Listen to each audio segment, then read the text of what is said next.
రామాయణంలో కానీ భారతంలో కానీ ప్రసాదం అనే మాట వస్తే అది దేవాలయాల్లో ఇచ్చే ప్రసాదము కాదు.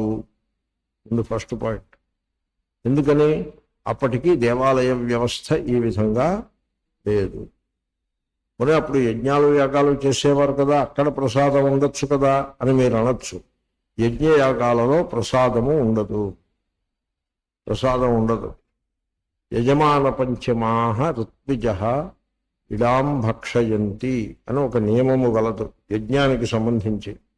అక్కడ యజమానుడు అంటే యజ్ఞం చేసి ఆయన, నలుగురు ఋత్విక్కులు ఉంటారు. అధ్వర్యుడు, హోత, ఉద్గాత, బ్రహ్మ, నలుగురు ఋత్విక్కులు. యజమానుడు ఐదుగురు. వీళ్ళ ఐదుగురు అలా గుండ్రంగా కూర్చుని ఆ ఇడాపాత్ర అంటే చెక్కతో చేసిన పాత్ర ఉంటుంది, దాంట్లో పురోడాశము హోమము చేయగా మిగిలిన పురోడాశం దాంట్లో కూర్చుని ఉంటుంది.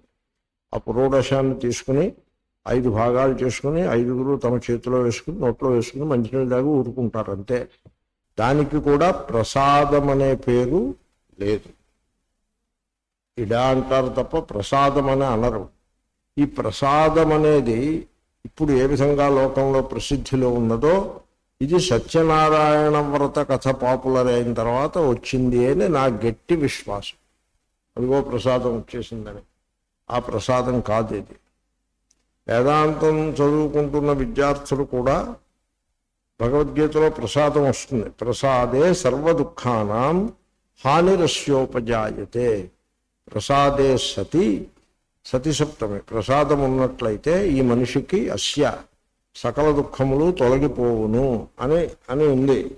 కాబట్టి వీళ్ళు ఏమనుకుంటారంటే వేదాంతం చదివి గురువులు విద్యార్థులు వీళ్ళందరూ ఈ ఆధునికులు, ఈ అరకొర వేదాంతం వాళ్ళు వీళ్ళు ఏమనుకుంటారంటే ప్రసాదం రోజు గుడికి వెళ్ళి పొద్దున్న సాయంకాలం ప్రసాదం తింటూ ఉంటే మన కష్టాలన్నీ తీరిపోతాయి అనుకుంటారు.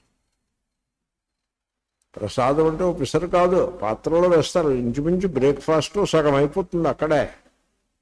అది పుచ్చుకుని అక్కడ మళ్ళీ చేయి కడుక్కుందుకు వ్యవస్థ ఉంటుంది, 4-5 సింకులు.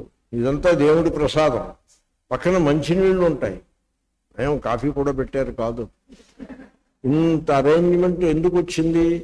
ప్రసాదం ఉంటే సకల దుఃఖములు పోతాయి అన్నదాన్ని బట్టి వచ్చింది అరేంజ్మెంట్.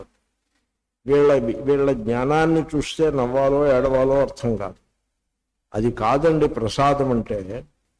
మరి ఏమిటండి ప్రసాదము అంటే? మనస్సు తేటగా ఉల్లాసముగా ఉండుట.